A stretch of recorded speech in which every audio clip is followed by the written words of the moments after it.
Guys, today we're going to be working with Raven. So today we're going to work on putting both front feet on the pedestal, but my other goal of this video is to really showcase Raven's sweet personality. So Raven is very shy, especially with new people, but she's also very curious and she's also very interactive. What are you doing, sugar? What are you doing? So I'm going to walk you through. We're going to go ahead and get her ready to go out to the pedestal. But I'm just gonna show you a couple of things, what I'm talking about here. All right, I'm just gonna put her in her stall for ease. All right, so currently where Raven's at in her training, I have a little process for haltering her. Now, could I go up to her right now and halter her? Absolutely, it'd be pretty easy to do.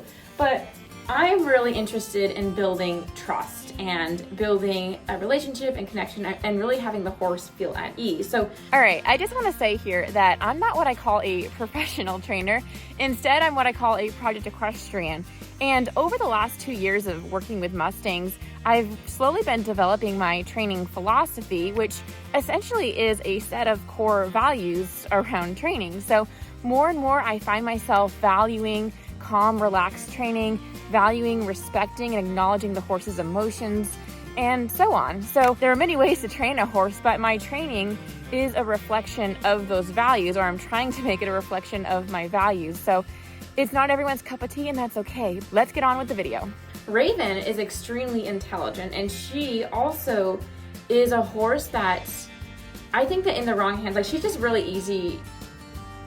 She's not an easy horse, but I think she'd be a really easy horse to bully, which is, I think, it happens. But I'm really interested in gaining her trust, so I'm trying to respect her, and if she's feeling nervous, I want to respect that and acknowledge when she's trying. So and again, this process I have, this is really for the stage right now. Like as I'm doing this more and more, part of the reason is I have not been super consistent with her training due to all the weather and other things going on here, but it's certainly not her fault. But as we keep doing this, gradually she'll get better and better at it, and there really won't be much of a process at all. All right, so notice her, I spend a lot of time watching her eyes here. So as I pull my halter out, I have been standing in her stall for a little bit. When you first enter her stall, maybe I'll do that now. I'll leave and I'll come back. Making a lot of noise over here. Now I'm gonna walk into her stall. So during transitions are a time where I noticed that the Mustangs seem to get more anxious. So you can see, notice here her wide eye, the fly. I'll put fly spray on in a second, but notice her eye, how wide that is, and when she gets really nervous, you won't see her blinking at all. She'll just kind of like freeze. You'll see her body nice and tense, not nice and tense, but you'll see her body tense, and I really want to wait for her to relax before proceeding. So if she gets nervous, I'm going to respect that pause before moving on. I just want to add here that often when I'm working with a horse in front of the camera and talking to the camera, I tend to get a little bit nervous. I tend to be more fidgety and full of energy, and that display of energy, the horses pick up on that. So I just want to point that out, because even now I'm like, let me just slap my legs. That's my point. So she's a little nervous here. You ready, baby? I'm just gonna wait. All right. Loosening up there. All right, you ready? You halter? You halter? Good. Just slide this up, and I'll take it off. Yeah, that's not so bad. It's not so bad. You ready? You halter? Oops, sorry. Just knocked her eye. She hears something going on up there. Yeah, you're a little nervous. There's a lick and chew. You ready? Let's give her a moment there. And I know this seems tedious and whatnot. And like I said, I could easily go up and halter her, but I really care about where her mind is at. Yeah, you ready? You halter. Sometimes I get a little clunky, so she's looking okay there. Good. Good girl, baby. There you you go, sugar. Good girl. So I really just wanted to show you that, show you how sensitive she is, and this might not look like nothing, it may not be that interesting, but I think it's interesting, and I just wanted to show you how I try to respect if she's feeling fearful, and I'm trying to build confidence, build trust, because she is a sensitive, and she is a pretty fearful horse. I know in her series, it probably seemed like she flew through stuff, but she still has big fear reactions. She does have big spooks, so confidence building is really important. And I think she's kind of a more introverted of my Mustang, so it kind of takes a lot to draw her out. So I really want to encourage her to participate. I really want to encourage her coming out of her shell. And so yeah, anyway, let's head on out to the pedestal. I'm actually going to change the halter because I usually train in a rope halter, so I'll just do that and meet you out there. All right, so I've got Raven out here.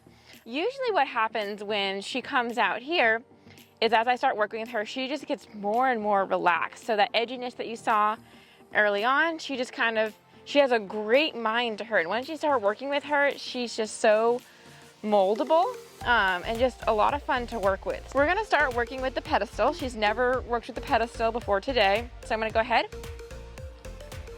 And we're just gonna start by all right, so this is the first time I've recorded a training session with the microphone on, and I forgot that I'm not supposed to talk when my back is turned to the camera. I apologize for the audio cutting out here and there. I hope you can understand the gist of what I'm saying. And we're just gonna start by around the pedestal. Still interested in the mail truck. Gonna get her attention again. Sniff it. So you can see she's kind of just avoided it. Okay. So we'll just kind of get a baseline and see what her initial response is. She has a great forequarter yield. Oh! Good girl. So that was her interacting with the pedestal, and I'm actually just going to walk her away, give her a little release there.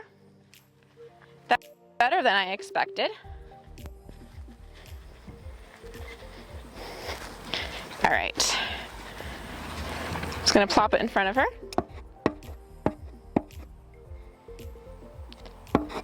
Any interaction, I'm not gonna interrupt. I'm just gonna let her sniff it, lick it, bite it, kick it.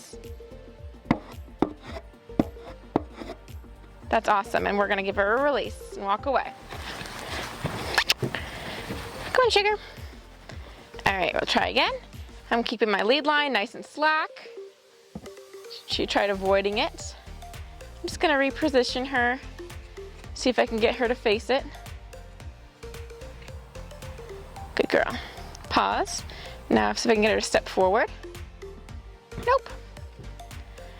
Keep repositioning her here. See if I can get a forward step. Oh! Oh! Oh! I'm a little shocked. All right, that's great. Let's walk away. That exceeded my expectations. Wow.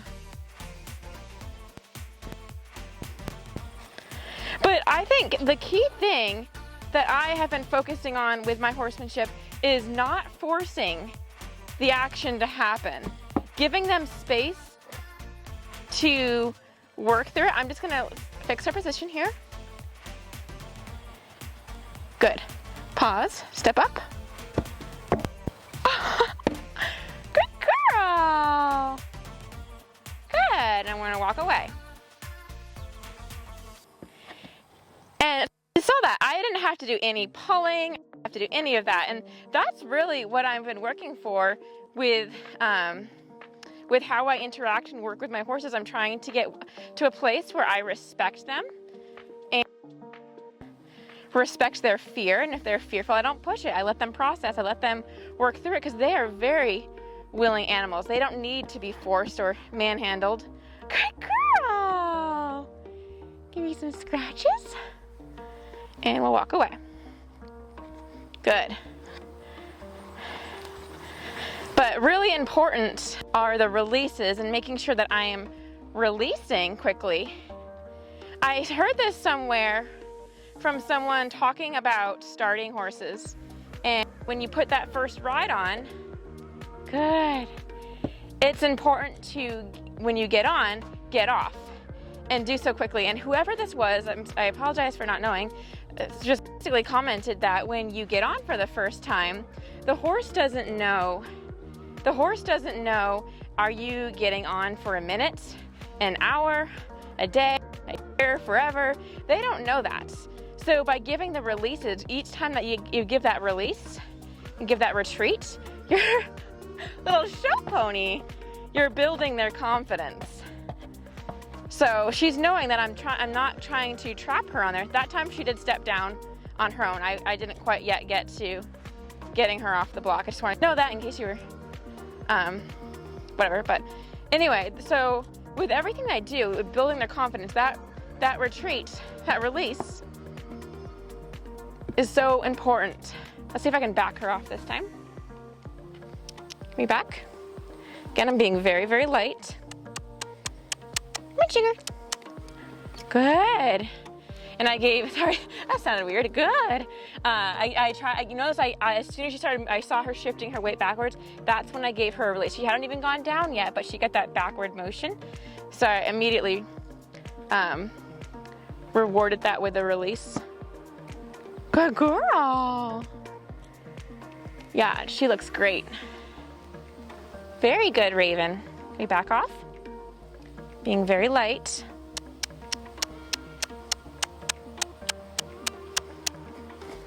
There.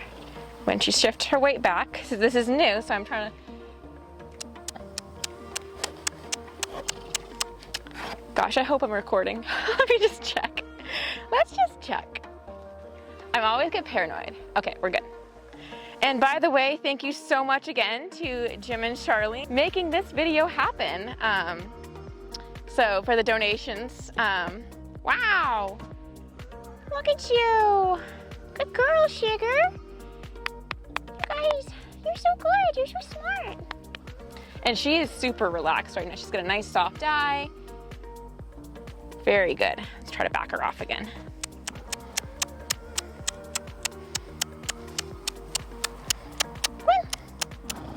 Oh, there we go. Good girl. Okay, well that was a little too easy. I almost wish that she was a little bit more hesitant to get on. Because I would have been a little bit more to show you guys. But again, it's a testament. She's so smart. But I really wanted to show you guys the beginning of when I was sitting in the aisle with her just hanging out with me. I wanted to show you that. I wanted to show you how she halters and then just how intelligent. She's so relaxed. You see her head's down, her eye is soft.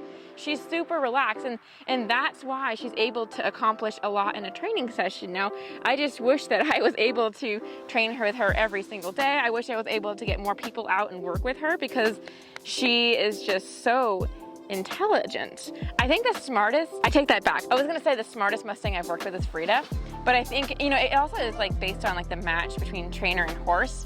Frida was so intelligent and she was like so, I don't know the word. It's like, she was like mold in my hands. She was so easy to shape. This girl, same thing. She's so easy to teach something new, but you know, it might just be she and I are a pretty good match. To another trainer or with me with another horse, it might, I don't know. So I wouldn't say that she's smarter, but she's highly intelligent. She is very much like Frida, actually, in disposition. But anyway, we'll see. We'll do a couple more just for kicks. I'm gonna approach, we'll just mix it up a bit. I'm gonna do it so I'm on her right side. All right, so I'm just gonna move her front end around. I timed that bad. Let's see if we can get her step up. There you go, good girl. Big bad horsefly. What a good girl, Sugar. So with my Mustangs, I usually end their session on the mounting block or give them little breaks on here, so that way they really crave just hanging out, hanging up on this. I'm sorry, the pedestal, not the mounting block, but good girl. You're so smart. You're so smart. All right, we're gonna call that a day. Yeah, I wish she was a little bit harder to do that because I didn't really get to show much. But I think you guys get the main idea of what I am trying to embrace as a trainer right now. But anyway, thank you guys so much for watching, and I hope you enjoyed watching Raven problem solve and just seeing a little bit more of her personality. See you in my next video. Bye.